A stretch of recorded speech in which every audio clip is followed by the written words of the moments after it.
আসসালামু আলাইকুম বন্ধুরা, আজকে আমরা যাব গোসল করতে। অনেক দিন পরে সবাই একসাথে হয়েছি, গোসল করতে যাব। তাই দুপুরবেলা আমরা সবাই একসাথে হয়ে রওনা দিলাম গোসল করার জন্য। সবাই একসাথে রওনা দিছি। আমাদের গ্রুপের পুচকেরাও নিয়ে রয়েছি আমরা, সবাই গোসল করতে যাব। এই রৌদ্রের ভিতরে কেউ কেউ তো হাঁটতে পারতেছে না, ওর অবস্থা অনেক খারাপ।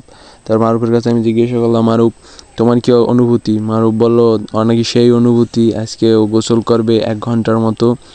তো সবাই গ্রুপের আজকে একসাথে হয়েছি, আজকে গোসল করতে যাব।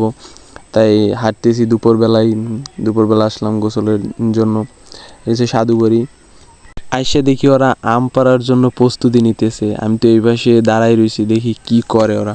অবশেষে আমাদের গ্রুপের জুয়েল সে আর থাকতেই পারলো না, সে গাছে আম পাড়ার জন্য রেডি।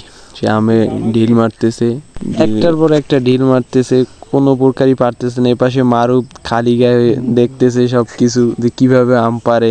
সে তাকাই রয়েছে গাছের দিকে, আর ও তো ঢিল মারতেছে, আম তো পড়তেছে না। তাই এখন কি করবে, তাই সিদ্ধান্ত নিতেছে বসিয়া। অবশেষে ও আম পেরেই ফেললো, আম খাইতেছে। আর ওরা গোসলের জন্য নামতেছে, ওরা আমার বলতেছে গোসলের জন্য নামতে। আমি উপরে আছি, ওদের ভিডিও করতেছি, তারপরে নামবো আমি এখনই। নামার জন্য আমি প্রস্তুতি নিতেছি, গোসল করতেছি। সবাই আজকে একসাথে সবাই গোসল করব। আসলে আজকের ব্লগটা এই পর্যন্তই। সবাই পাশে থাকবেন, সাপোর্ট করবেন। আগামীতে আরও নতুন নতুন ব্লগ আসবে। আমার চ্যানেলটিকে সবাই সাবস্ক্রাইব করে দিয়েন। ধন্যবাদ সবাই।